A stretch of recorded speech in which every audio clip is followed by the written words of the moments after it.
gracias a la Universidad San Pablo CEU, CEU San Pablo, perdón, siempre lo digo mal, por volver a darme la oportunidad de compartir con todos vosotros el enfoque científico que nos permite, independientemente de ideología, condición religiosa, partido político, defender la vida y defender la vida desde su concepción.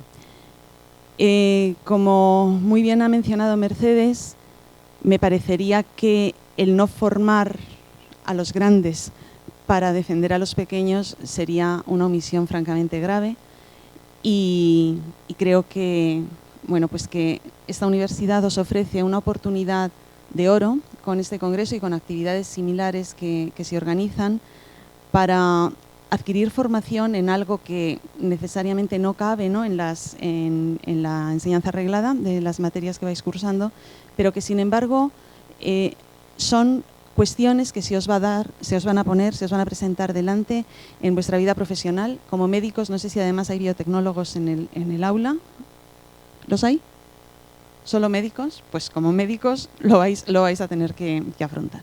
Así es que sin más preámbulo, voy a comenzar justamente diciendo esto: cuáles son las bases científicas que nos permiten afirmar que existe vida y esa vida es humana desde el momento de la concepción. La cuestión de fondo es la que plantea la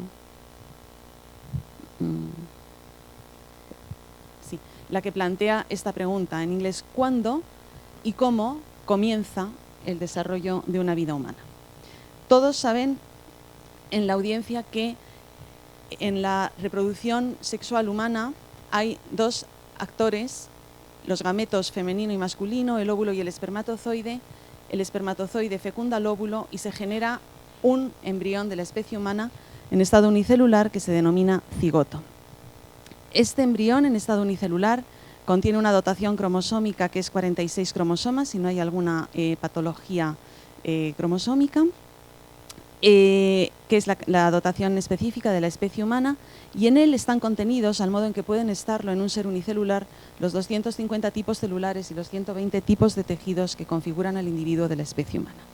Si uno acude a algo tan neutro como el diccionario médico y busca cuál es la definición de célula, encuentra esta, que es la estructura básica y funcional de las personas y de los seres humanos. Célula, la unidad de vida, la unidad básica de vida. Por tanto, el cigoto, en tanto en cuanto célula, es unidad básica de vida.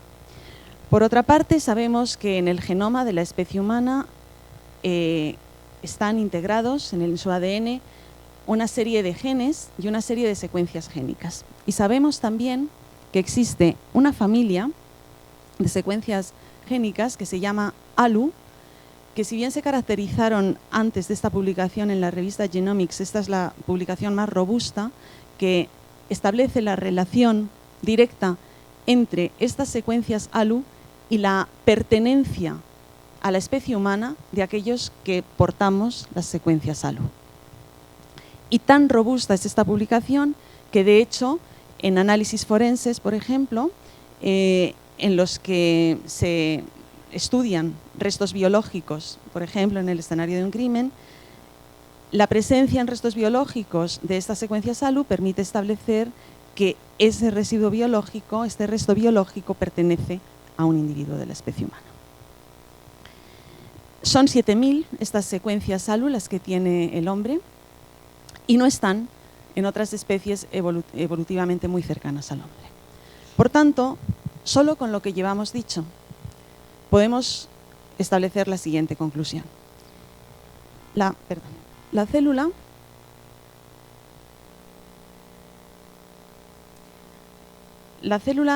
es unidad de vida y las secuencias ALU en el seno del material genético de la célula indican que existe un genoma humano.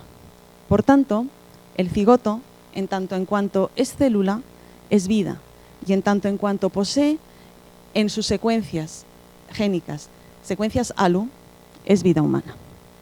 Esta afirmación, que no es cuestionable desde el punto de vista científico, probablemente os dejará diciendo: Y esto es todo. O sea, con esto ya podemos afirmar que el cigoto, el embrión humano unicelular, es un individuo de la especie humana. Pues mirad, esto que está en la imagen es absolutamente cierto, pero es verdad que falta completar un poco. Y es absolutamente cierto para el cigoto, pero es absolutamente cierto para cualquier otra célula. Con rigor podemos decir que en tanto en cuanto una célula epitelial, por ejemplo, es célula, es unidad de vida, y en tanto en cuanto contiene en su secuencia SALU, es una unidad de vida humana. Y ahora diréis, sí, bueno, pero no es lo mismo. O sea, la primera parte no nos dejaba 100% convencidos de esto ya nos permite establecer la relación individuo de la especie humana cigoto, pero esto que dice usted no tiene nada que ver una célula, una neurona con una célula epitelial o con un cigoto, un embrión en estado unicelular. Y efectivamente aquí está la clave de la diferencia y la característica, esta sí, específica y exclusiva del cigoto. Y es que el cigoto es la única célula que es totipotente. ¿Qué significa que es totipotente?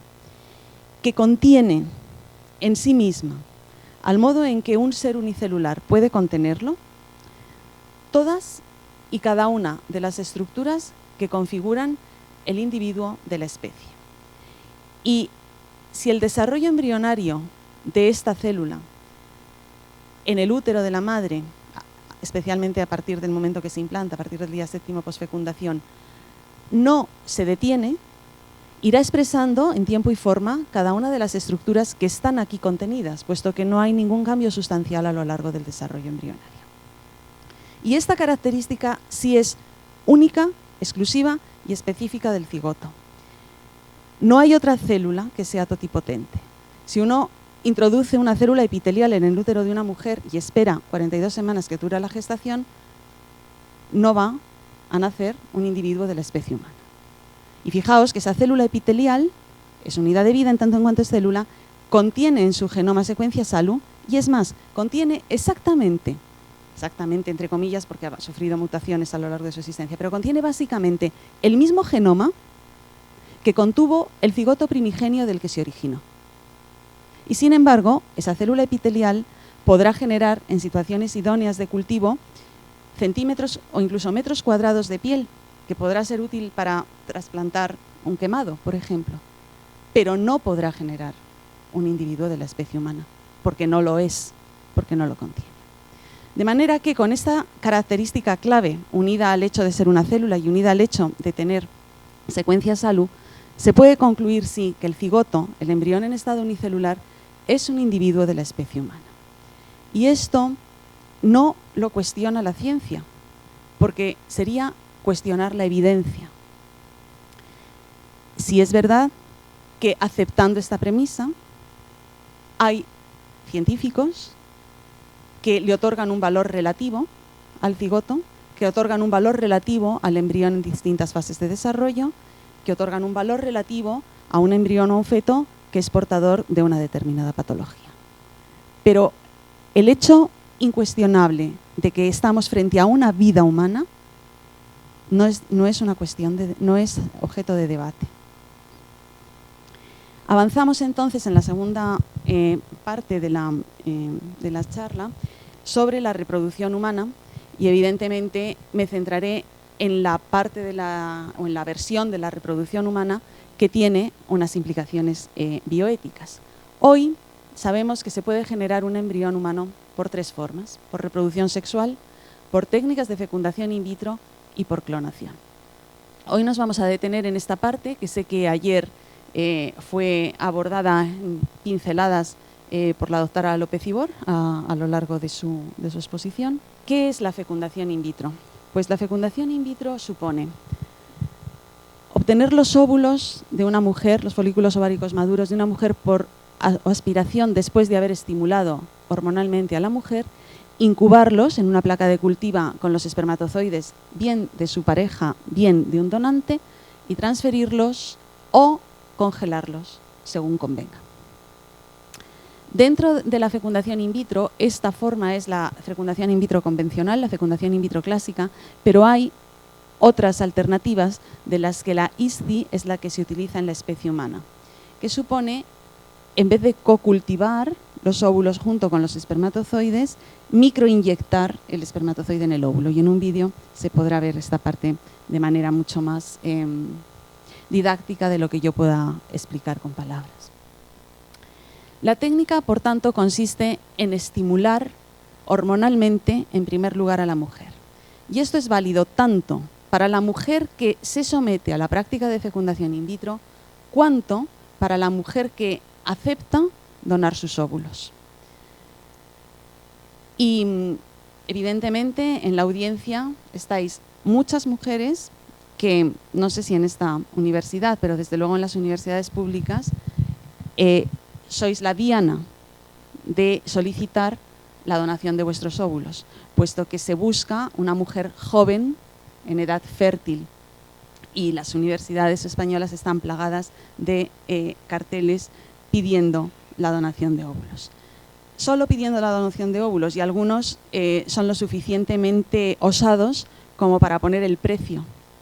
Lo de donación y precio no encaja muy bien, pero sin embargo todos sabemos, y además está en algunos carteles anunciadores, que la mujer que acepta entrar a un proceso de donación de óvulos percibe una compensación por las molestias causadas, que es una compensación que varía, pero que puede llegar a los 1.000 euros, y también el varón que entra en donación de semen obtiene una compensación económica.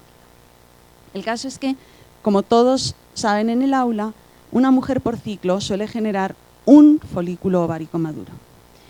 Para tratar de buscar tasa de eficacia en la técnica de fecundación in vitro, que como veremos a continuación no es una técnica precisamente eficaz, lo que se hace es estimular a la mujer hormonalmente para que por ciclo genere cuantos más folículos ováricos maduros mejor. De manera que si podemos conseguir que tenga 4 folículos ováricos maduros, pues muchísimo mejor que si conseguimos solo que tenga 2.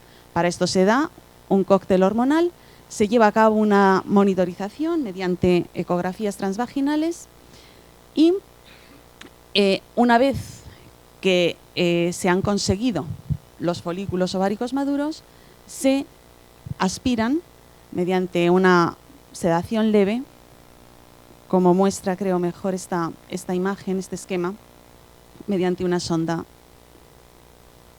transvaginal. Perdón, que cuando le quiero dar al cursor le doy a la flecha.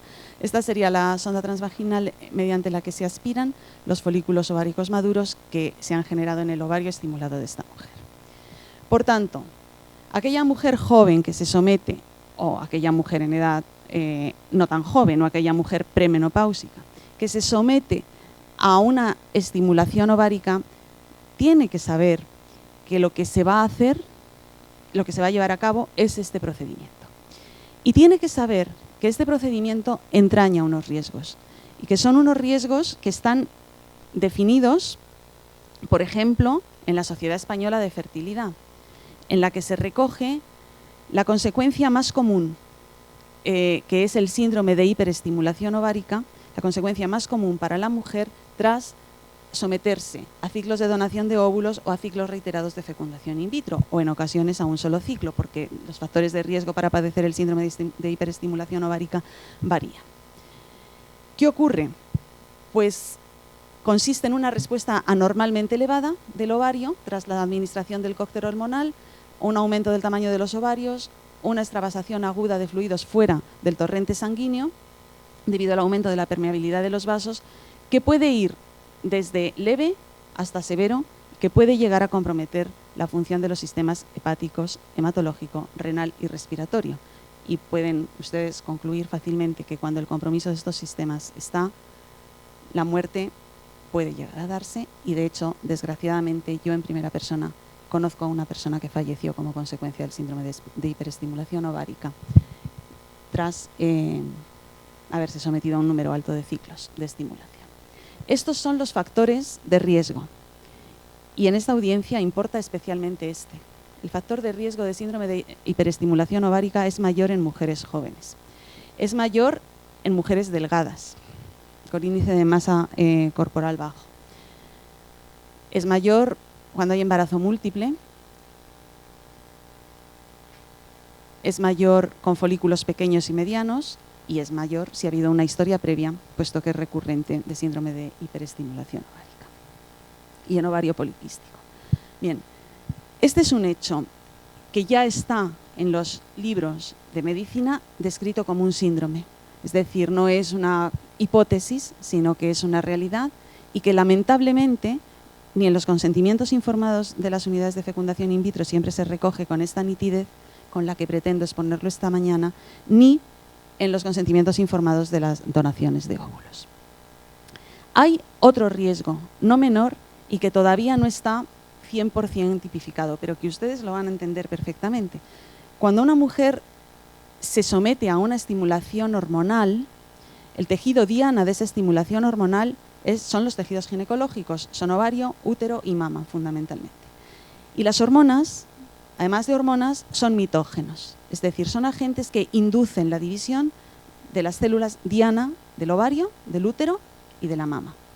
Por tanto, podemos pensar que en mujeres, sobre todo premenopáusicas, en las que los niveles hormonales ya van declinando, que se someten de manera reiterada, porque es necesario someterse de manera reiterada en razón de la baja eficiencia de la técnica, a ciclos de estimulación ovárica, tengan mayor probabilidad de desarrollar tumores ginecológicos hormonodependientes.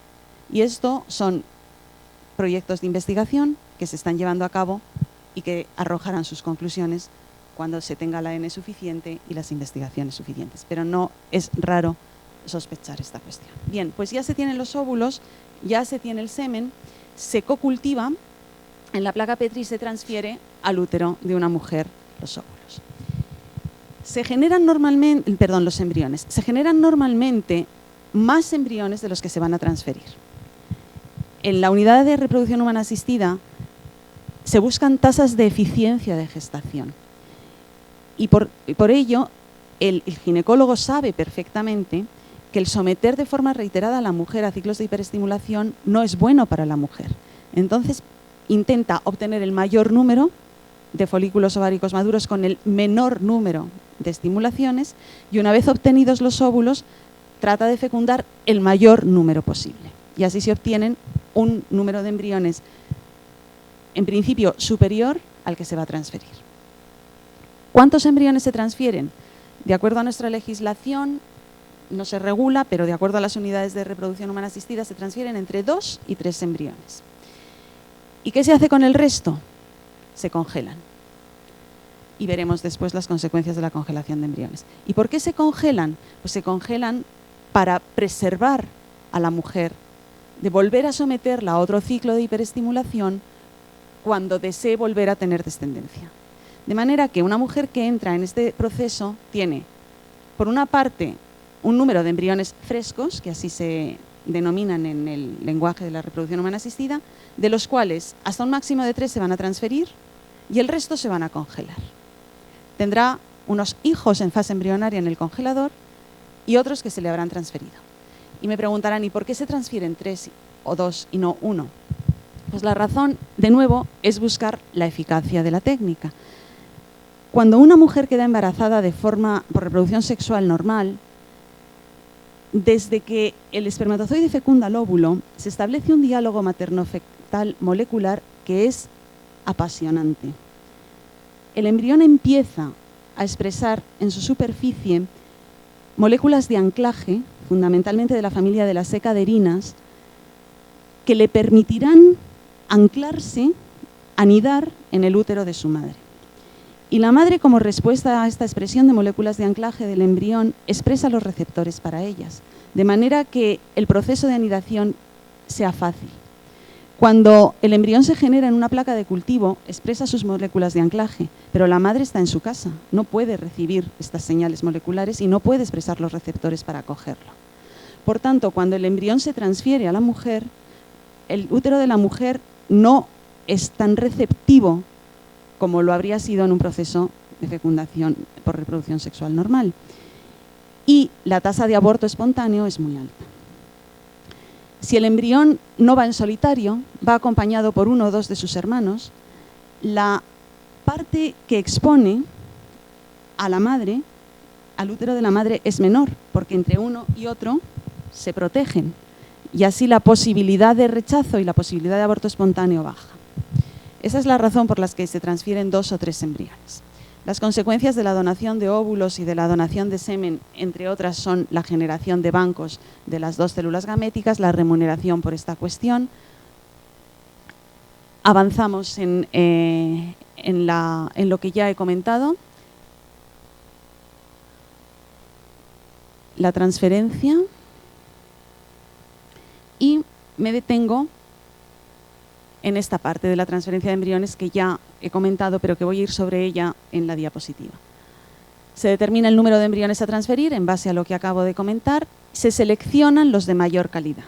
Hay una tabla de 0 a 10 y la mayor calidad se establece en función de parámetros morfológicos. Oscurecimiento del citoplasma, índice de división y el índice de vacuolización tras cada una de las divisiones. En base a estos parámetros morfológicos se clasifican los embriones, como digo, de 0 a 10. Por debajo de 7, por debajo de notable, no se transfiere ni se congela ningún embrión. ¿Y qué se hace con ellos? Se tiran a la basura de restos biológicos. Por encima de 7 sí se considera que tienen la calidad suficiente como para ser transferidos. Y entonces se transfieren de 2 en 2, de 3 en 3 y se congelan los supernumerarios o restantes, que son como se denomina en el lenguaje de las unidades de reproducción asistida estos embriones. ¿Cómo se realiza la transferencia al útero de la mujer? Mediante un catéter fino que se introduce vía vaginal hasta el útero. No es necesaria anestesia general y se prescribe progesterona para que se mejore la receptividad del endometrio y la implantación del embrión. Como acabo de mencionar, el endometrio no está receptivo, no puede estarlo. No sabe molecularmente que tiene un hijo. De hecho, la mujer todavía no está embarazada y su hijo está en la placa de cultivo. Entonces, técnicamente, lo que se hace es transferirlos de 2 en 2 o de 3 en 3 y administrar progesterona, normalmente óvulos de progesterona, para tratar de retener y poder garantizar la implantación de alguno de ellos. Esta es la imagen, el vídeo que voy a proyectar ahora de cómo es la técnica en el caso de inyección intracitoplásmica. Esto que ven aquí es un espermatozoide. Esta es la cabeza y esta es la cola. Van a ver ahora que se aspira mediante la aguja. No se ve en el vídeo la parte en la que la aguja corta la cola del espermatozoide, aspira solo la cabeza, el contenido genético.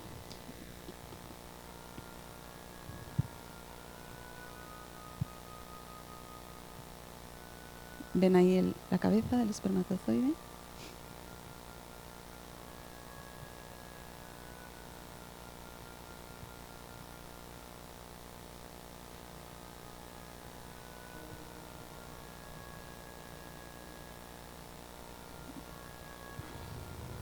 Aspira el contenido citoplásmico y vierte el contenido de la cabeza del espermatozoide. Bien, aquí esa selección natural y ese proceso tan espectacular que es la fecundación, en la que el óvulo va girando sobre sí mismo, los espermatozoides van intentando fecundarlo y finalmente uno, el que llega a alcanzar la zona pelúcida, es ayudado por el óvulo a entrar, no ocurre.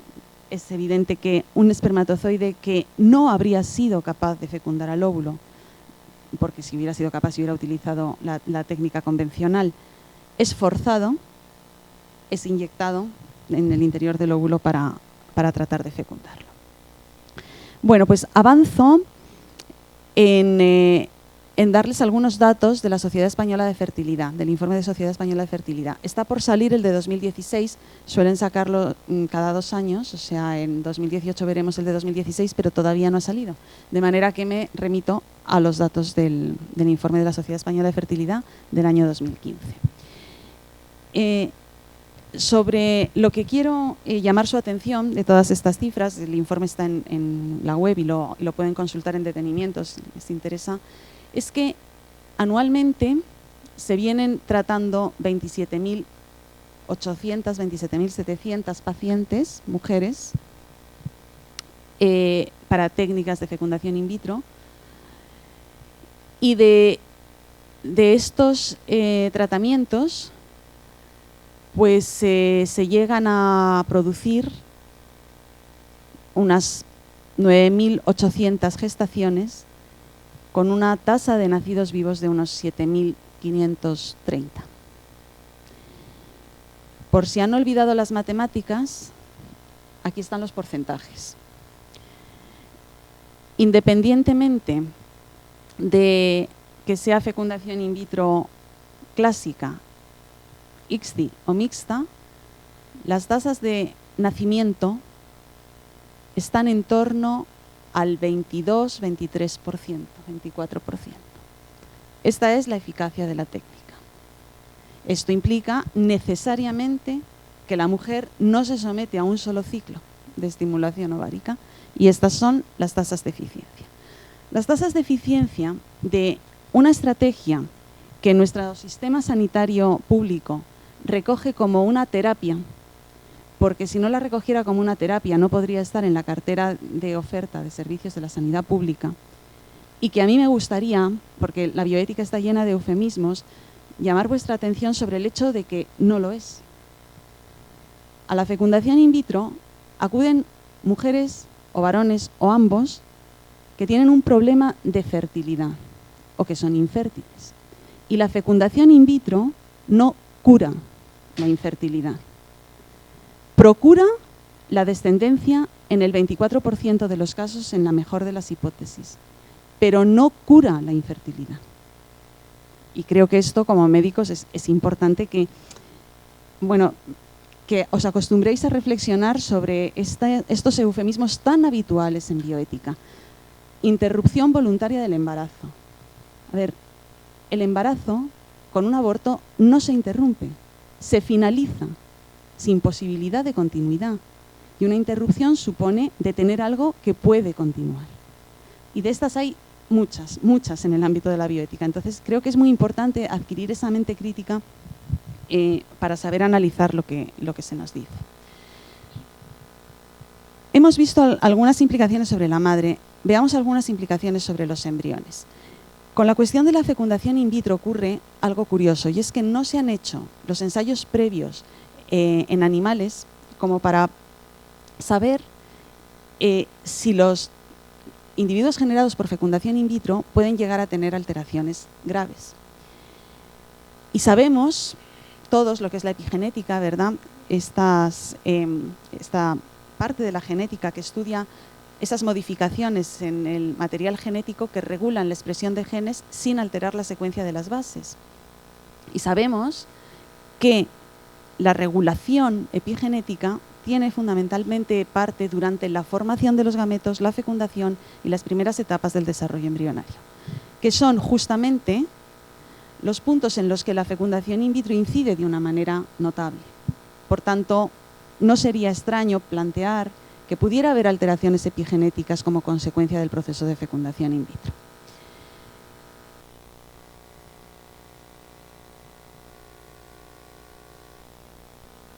En el año 1990 surge la primera publicación en la que se hace un estudio de los niños nacidos por fecundación in vitro y se concluye que hay un aumento relativamente bajo de malformaciones congénitas. Hay un error en la palabra. Empieza en los 90 a relacionarse la fecundación in vitro con la prematuridad y con el bajo peso de los niños al nacer, consecuencia, por otra parte, lógica de la prematuridad que conlleva el bajo peso al nacer, puesto que, como digo, la mayoría de las gestaciones son gestaciones múltiples, o un porcentaje elevado de gestaciones son gestaciones múltiples. Y se empieza a describir, esta revista lo recoge, Lancet, hipertensión, enfermedades cardíacas, osteoporosis y mayores malformaciones en algunos individuos generados por fecundación in vitro. En 2002 se publica en New England Journal of Medicine esta conclusión, una prevalencia doble de estas patologías en individuos generados por fecundación in vitro versus individuos generados por reproducción sexual normal. Y es también en 2002 en Nature Cell Biology cuando se llama la atención sobre si no se estarán ignorando los daños que sobre el feto y que sobre el recién nacido o sobre el niño puede tener en patologías pediátricas esta técnica.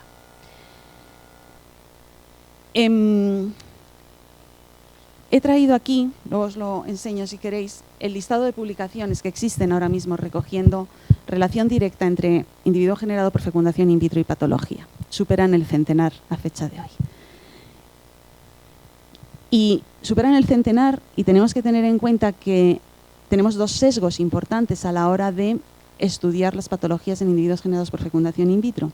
El primero es que en la historia clínica de un niño o de un adulto, pero de un niño, no se pregunta cómo fue generado, se pregunta cómo fue el parto, si fue vaginal o si fue cesárea, pero no se pregunta cómo fue generado. Por tanto, es difícil obtener el dato que permita establecer una relación entre determinada patología y generación por fecundación in vitro. Y el segundo sesgo es que la propia técnica per se ya elimina aquellos embriones que no dan la talla de notable en el estudio de sus parámetros morfológicos. Entonces, con esos dos sesgos, y a pesar de ellos, las publicaciones son las que son. Además, la técnica de fecundación in vitro tiene la posibilidad de llevar a cabo un diagnóstico genético preimplantatorio. ¿Qué supone el diagnóstico genético preimplantatorio? Pues supone extraer del embrión uno de sus células troncales embrionarias, o de sus blastómeros, cuando la mórula todavía no ha compactado, y extraerlo a través de un orificio que se realiza en la zona pelúcida, tengo otro vídeo que lo muestra, para poder efectuar un análisis cromosómico o genético de la célula en cuestión. Y si este análisis genético o este análisis cromosómico concluye que este individuo en esta fase de su desarrollo presenta una anomalía, no se transfiere al útero de la madre. Evidentemente, seleccionar a un individuo en función de sus genes está en contra de declaraciones, por ejemplo, de la Declaración de Biomedicina, y supone una práctica eugenésica, ¿no? Pero la técnica del diagnóstico genético preimplantatorio en fecundación in vitro no se utiliza solo para esto que acabo de describir, que ya está bien. Es decir, no se utiliza solo para identificar una patología, una supuesta patología en un individuo en fase embrionaria antes de que la mórula compacte, y si se confirma, tirarlo a la basura, que es lo que se hace con el embrión, sino que también se utiliza para la práctica legal en nuestro país, conforme a la Ley de Reproducción Humana Asistida, conocida familiarmente como bebé medicamento, y que en la Ley de Reproducción Humana Asistida está bajo el epígrafe de diagnóstico genético preimplantatorio con fines terapéuticos a terceros. ¿Qué significa? Significa, existe un individuo ya nacido que tiene una patología en la que se han intentado ya estrategias terapéuticas. Normalmente hablamos de enfermedades oncológicas, leucemias, se ha intentado ya quimioterapia, se ha intentado radioterapia, y se precisa un trasplante. Y se precisa un trasplante con sangre de cordón umbilical de un hermano compatible. Entonces, se acude a la clínica de fecundación in vitro, se generan un número de embriones, un número de hermanos,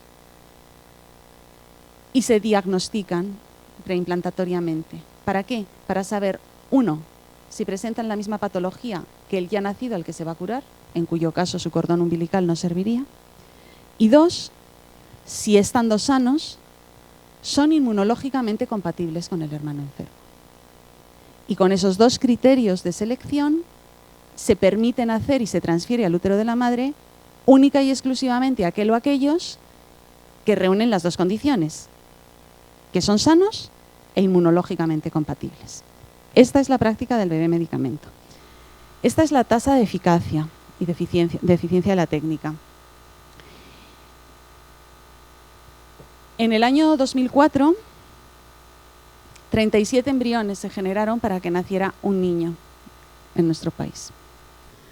Un estudio multinacional del año siguiente muestra que para que 13 niños nazcan, 1.130 embriones se tuvieron que generar. Eficiencia 1.15%. Aquí tienen la publicación. Para obtener, haciendo la media estadística, para obtener un bebé medicamento útil hay que producir aproximadamente 50 embriones humanos, de los que 49 serán destruidos. ¿Qué se busca con el bebé medicamento? El cordón umbilical. Es decir, si tuviéramos las suficientes unidades almacenadas de sangre de cordón umbilical como para poder responder las necesidades eventuales de trasplante de la población española, la práctica del bebé medicamento sería absolutamente innecesaria, aparte de absolutamente fuera de la ética, porque supone la eliminación de un número importante de embriones y la generación de aquellos con una mentalidad absolutamente utilitarista. O sea, su vida vale solo porque eventualmente puede llegar a tiempo de sanar a su hermano enfermo. He hablado antes de la congelación de embriones, que es otra de las consecuencias de la fecundación in vitro, y verdaderamente esto es un drama en nuestro país y en aquellos países en los que está permitido. En la unidad de reproducción humana asistida se generan muchos más embriones de los que se van a transferir, como he mencionado, para preservar la integridad física de la madre. Y el resto se congelan. ¿Y cuál es la consecuencia de la congelación? Pues la consecuencia de la congelación es una agresión importante al embrión.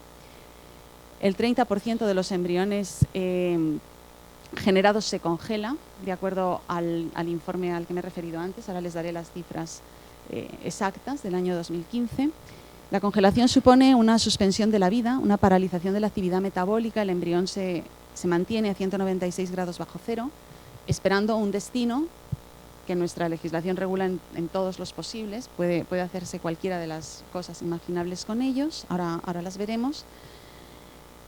Es desde luego se salta por los aires la dignidad de un ser humano en fase embrionaria, para el que el lugar ideal para permanecer no es precisamente un congelador de nitrógeno líquido.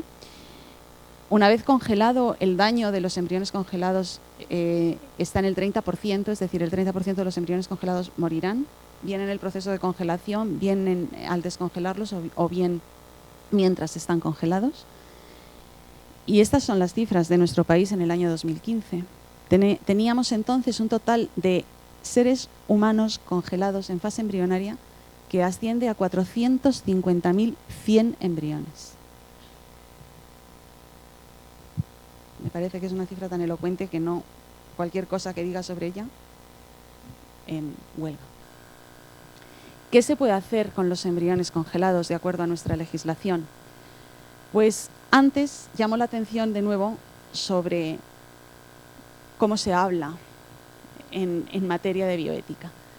Se mete dentro del mismo saco, en el artículo 11 de la Ley de Reproducción Humana Asistida, gametos y preembriones. Cuando les aseguro que me consta que el legislador entonces tuvo conocimiento, porque me molesté en entregárselo en mano, de que el término preembrión no es un término que la comunidad científica acepte. Preembrión no obedece a ninguna realidad biológica. Lo que existe antes del embrión se llama gameto, y concretamente el femenino óvulo y el masculino espermatozoide. Y el embrión, en sus primeros 14 días de vida, es un embrión en estado preimplantatorio, un embrión preimplantatorio. La propia legislación define preembrión como el embrión de menos de 14 días de vida. Todos sabéis que si ponéis una definición en la que en la definición entre lo definido, vuestros profesores la van a tachar. Bueno, pues nuestros legisladores lo utilizan para definir el término preembrión, pero es que no hay otra manera. Es que es un embrión, no es una realidad biológica distinta. Con esta salvedad, se mete todo dentro del mismo saco y nuestra legislación permite cualquiera de los escenarios o que sean utilizados para la propia mujer o su cónyuge, con todas las implicaciones que esto tiene. La mujer puede fallecer y su cónyuge puede decidir utilizar esos embriones con su siguiente pareja.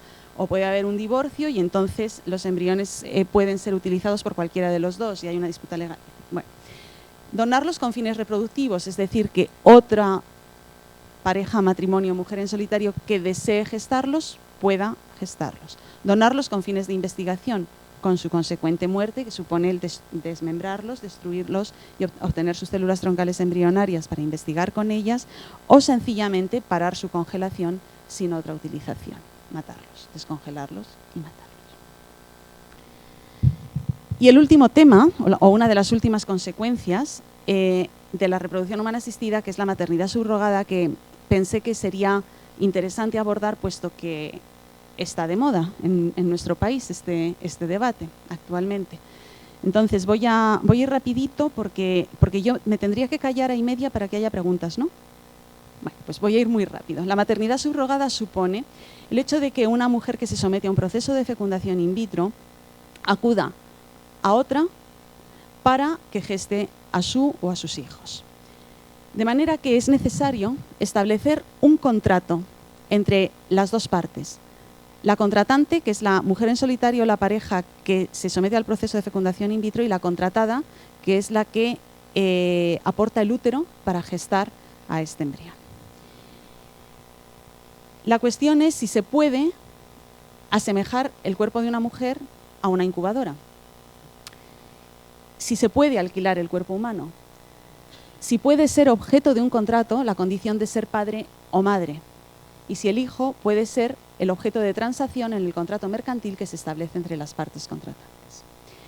El contrato normalmente deja a la mujer contratada en una situación que normalmente ya es vulnerable, todavía más vulnerable. La parte que entra al contrato es una mujer normalmente con bajos recursos económicos, o una mujer que establece esto de alquilar su útero como un modus vivendi, con las consecuencias que tendrá posteriormente fisiológicamente para ella. Y en caso de disputa, que los hay documentados y abundantes, la parte vulnerable es la que lleva la peor parte. Cuestiones o situaciones de disputa. Quien se ha sometido al proceso de maternidad subrogada se divorcia y decide que no continúe y le exige a la mujer que aborte. Se identifica una patología cuando la mujer lo está gestando y se le pide que aborte. La mujer lo necesita para vivir este dinero, y entonces lo que hace es coger una parte del dinero, iniciar la gestación y provocar ella misma el aborto para volver a entrar en otro proceso y conseguir más dinero, y así sucesivamente. Esto que ha ocurrido en algunos países ha llevado a que haya granjas de mujeres gestantes y que estén estabuladas, confinadas en distintos lugares, para que la parte contratante pueda escoger quién lo va a gestar y para que no puedan inducir un aborto y lleven la gestación a término en su lugar. Exigencias de contrato como no tener relaciones sexuales mientras lo está gestando, llevar una dieta vegana o vegetariana, no teñirse el pelo, etcétera, etcétera, las que puedan imaginar. Hay modelos de contrato que lo avalan. Contraviene, entre otras, todas estas declaraciones: la de los derechos del niño, la de eliminación de los derechos, de la discriminación de la mujer, la Convención sobre Adopción, la de trata de seres humanos. El Consejo de Europa ha dado pautas sobre no llevar a cabo esta práctica. Luego cada Estado hace lo que considera oportuno. Estas son las cifras que se barajan que recibe una mujer por gestar al hijo de un tercero en Estados Unidos y en India, por poner dos universos distintos. Esta es una tabla que muestra las cifras, que no son muy fáciles de conseguir porque no interesa ver el comercio que hay detrás de esto en distintos países que se está llevando a cabo. Y concluyo diciendo la situación en la que estamos en nuestro país, que es la siguiente. La Ley de Reproducción Humana Asistida, en su artículo 10, declara nulo de pleno derecho la contratación de gestación por sustitución.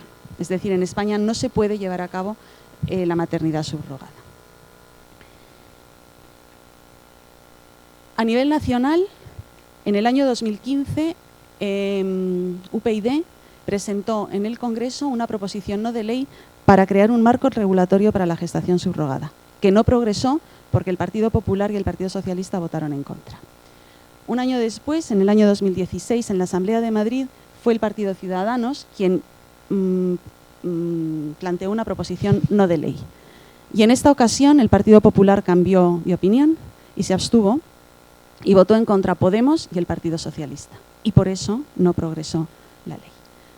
Veo como siempre las caras de asombro cuando digo esto. Pues yo creo que esto es así. El mantener el voto en contra de la izquierda, porque la militancia feminista en la izquierda es alta. Y una mujer en su sano juicio, y una feminista todavía menos, puede apoyar que se utilice de esta manera tan vejatoria el cuerpo de una mujer. Así es que, bueno, esta es la situación ahora mismo en nuestro país. Termino aquí para ajustarme al tiempo y si hay alguna pregunta y sé responderla, pues lo haré encantada.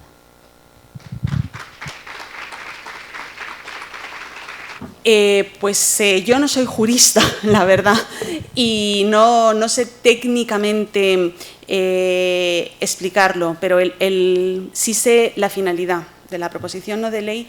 Supone que frente a una ley que ya regula la práctica, exista una alternativa que permita proceder de manera distinta a lo que la ley establece. Porque ya hay una ley que regula.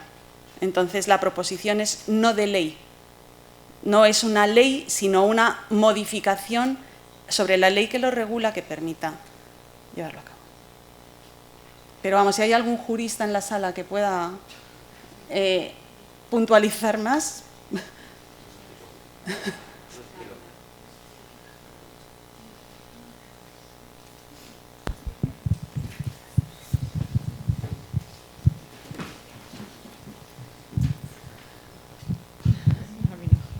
Hola, buenos días. Buenos días. Muchísimas gracias por la charla.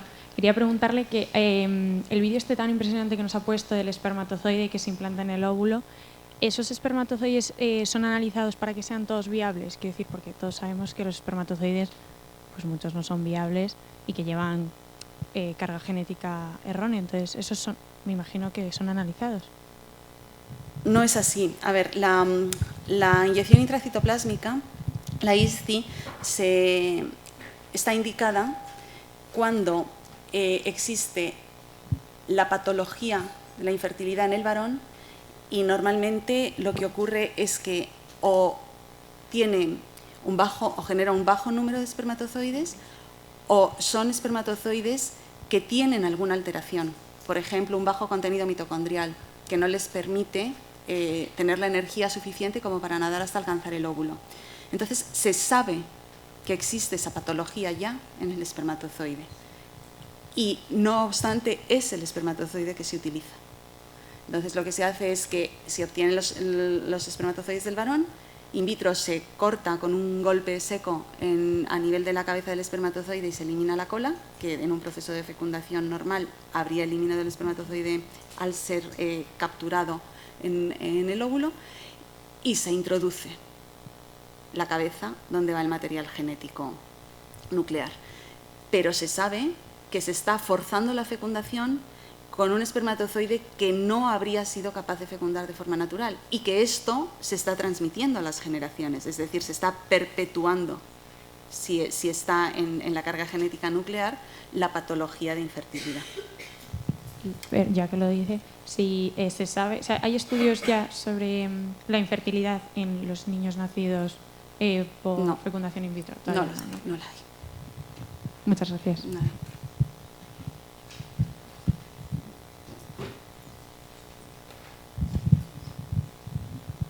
Vamos, no la hay o yo no la conozco, porque siempre digo lo mismo, ahí está PubMed para introducir los términos y buscarlo, pero en mi conocimiento no está.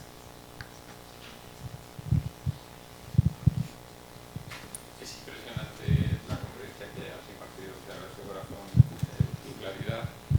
Y no se vea que eran tantísimos los embriones congelados hoy en España, 450.000. Legalmente, ¿qué plazo contempla la conservación de estos embriones congelados?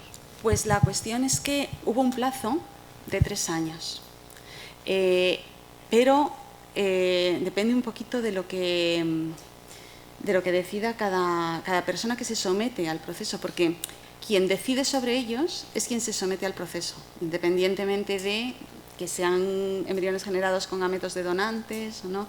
Entonces, y ese plazo es bastante laxo, o sea, no se sigue de forma estricta en absoluto. Suelen mantenerse congelados más tiempo porque el no mantenerlos supone la descongelación. Que es un plazo arbitrario, porque el embrión puede seguir congelado años, o sea, hay publicaciones de niños nacidos con embriones congelados 20 años.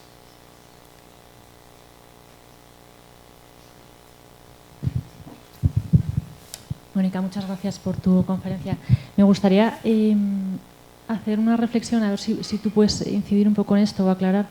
Cuando una persona dona sus gametos, bueno, o sea, empezaría diciendo que pienso que una de las responsabilidades mayores que un ser humano tiene en la vida es cuidar de sus propios hijos, ¿no? Posiblemente la más importante, ¿no? Cuando una persona dona sus gametos, de alguna manera se está desentendiendo de ese niño, de ese hijo que se va a generar con que va a tener sus ojos, que se va a parecer a él, que es su hijo al fin y al cabo, ¿no? Como esto muchas veces en la sociedad se pierde de vista, ¿no? Esta responsabilidad. Y luego, por otro lado, en cuanto a al tema polémico de los vientres de alquiler o maternidad subrogada, el otro día asistí a unas jornadas de bioética que organizaba Hospitales Madrid, en la que pues, se dio por válido y por bueno todo esto como una técnica de reproducción asistida más. Y yo ahí me preguntaba si en el fondo no tendríamos que plantearnos el origen del problema, ¿no? Y es decir, si cuando se disocia la reproducción humana de la entrega sexual y de la entrega amorosa de los padres, a partir de ahí parece que ya entramos en un todo vale, ¿no? Porque si es posible hacerlo, surge la pregunta esta, ¿y por qué no? ¿Por qué no? ¿Y por qué no hacerlo así? ¿Y por qué no una persona sola? ¿Y por qué no? Etcétera, etcétera. Muchas gracias. Sí, gracias. En relación a la donación de gametos, comentar algo que pensé que iba a salir en el coloquio, la verdad, y por eso no lo he dicho en la charla. Otras cosas se me habrán olvidado porque cada día estoy más gaga, pero esta ha sido intencionada. Y es lo siguiente, la donación de gametos es anónima, por ley. Y es anónima justamente para evitar que se pueda reclamar la paternidad del donante o de la donante. Es decir, se es muy consciente en el proceso de reproducción humana asistida de que los padres biológicos son los que han donado los gametos y que el niño al nacer y saber que ha sido generado in vitro con donante podría reclamar la paternidad. Entonces, claro, nadie donaría. Pero es que además esto tiene unas consecuencias muy graves, el hecho de que sea anónima, que no es película gataca y que no es ciencia ficción, que han llevado a modificar nuestra ley y a cambiar la legislación del Reino Unido. Y es lo siguiente, o sea, es de esperar que el donante de semen que lo hace de forma recurrente lo haga siempre en el mismo sitio. Por tanto, ese varón tiene un alto número de descendientes, un alto número de hijos, digamos, por ejemplo, en la zona de Aravaca porque dona en el Hospital de la Zarzuela, en la Clínica de la Zarzuela, o en la zona de Boadilla porque dona en Montepríncipe, me da igual. Entonces, tiene muchos hijos allí. Y esos hijos crecen en ese entorno, porque la pareja y la mujer que se somete a fecundación in vitro en Boadilla va al Hospital de Montepríncipe. Y van al mismo colegio, y juegan en el mismo parque, y eventualmente se enamoran, y deciden tener descendencia. Y cuando deciden tener descendencia, ocurre que tienen problemas. Y eventualmente en esos problemas se identifica de forma casual que son hermanos de padre. Claro, esto ha llegado a tal punto de incidencia que nuestra legislación ha modificado la donación y ha dicho que done solo 3 veces por centro, para bajar así la probabilidad estadística de que esto ocurra. Y Reino Unido ha permitido acceder al registro cuando una persona desea tener descendencia para saber, 1, si ha sido generado in vitro y 2, si aquel con el que se plantea tener descendencia es su hermano.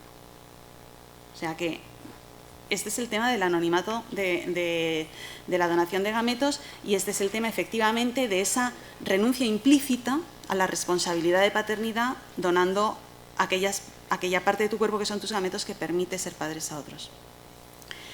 En relación a la caja de Pandora de la fecundación in vitro, entre las que otras cosas se encuentra la maternidad subrogada, efectivamente, una vez que se saca del contexto natural, es decir, una vez que el embrión no es generado en el seno de un acto de la mayor intimidad y de interdonación y amor sublime, sino que es expuesto a un acto de ultratécnica, se convierte en altamente vulnerable. Y se permite la selección de los gametos, se permite la selección de los embriones en función de sus genes, se permite el que pasen a ser una especie de dinámica de producción en los que hay unos parámetros de calidad y un control de calidad, como en una fábrica, en los que por debajo de aquí se corta y por encima de aquí se permite, y se permite la comercialización con ello. como es el caso de la remuneración económica por lo que se llama donación y de la contratación mercantil de mujeres como si fueran incubadoras.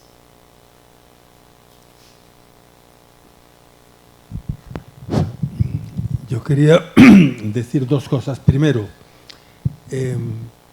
yo supongo que la extracción de una célula, de un embrión que consta de 6 u 8 células, de alguna manera tiene que afectar a ese embrión.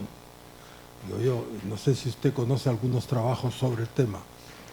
Y segundo, que según he leído también en algunos trabajos, niños nacidos por fecundación in vitro o por fecundación artificial, por el semen de un donante o lo que sea, tienen gran interés en saber quién es su padre biológico.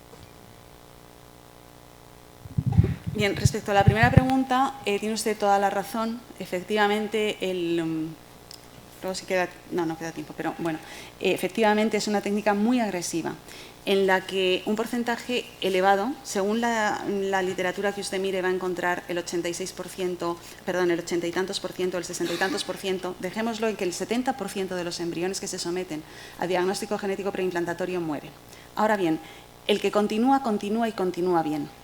O sea, un embrión en 4, en 8 células, se les trae una célula y queda como embrión en 7 células, y continúa a 14 y de 14 a 28, de 28 a 56 y sigue su desarrollo sin mayor problema. Pero es verdad que es una técnica muy agresiva que permite la muerte de muchos. Y efectivamente, el niño que sabe que ha sido generado por fecundación in vitro se plantea muchas cuestiones. ¿Qué pasa con mis hermanos en el congelador? ¿Quién es realmente mi padre? O sea, ha sido una donación. De hecho, hay una especie de corriente en Estados Unidos que trata de establecer el Anonymous Father Day, porque no sé quién es mi padre, ¿no? Y estimulada por personas generadas por fecundación in vitro, en las que realmente no saben cuándo celebran el Día del Padre, ¿no? Muy americano, pero muy ilustrativo de lo que usted pregunta. Creo que tiene que hablar el siguiente ponente, ¿verdad?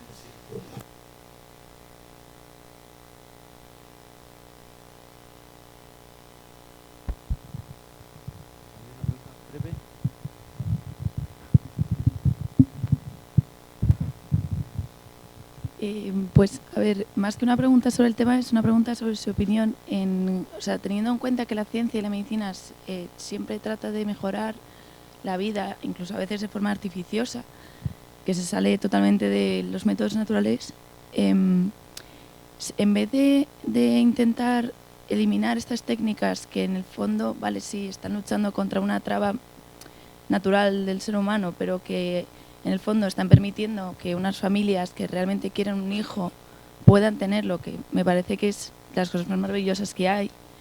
O sea, en vez de luchar contra ella intentando eliminarla, porque no se puede simplemente mejorarlas, en el sentido de que intentar que los daños acarreados a la dignidad del ser humano sean minimizados el máximo posible, pero sin llegar a erradicar, no digo los vientres de alquiler, digo lo de in vitro, sin llegar a erradicarla del todo, porque en el fondo lo que está haciendo es algo bueno. Estás permitiendo que familias que no puedan tener hijos por lo que sea, puedan tenerlas. A ver, la cuestión es la siguiente.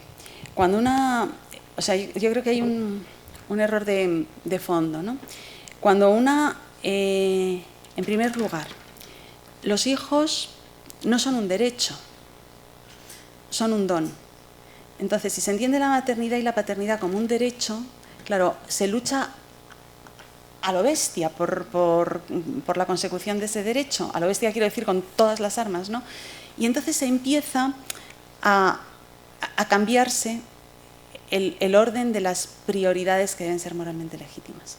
Y se entra en razonamientos que están viciados per se, pero o sea, la pregunta es súper pertinente. Y parto de la respuesta de los hijos no son un don, perdón, no son un derecho, sino que son un don.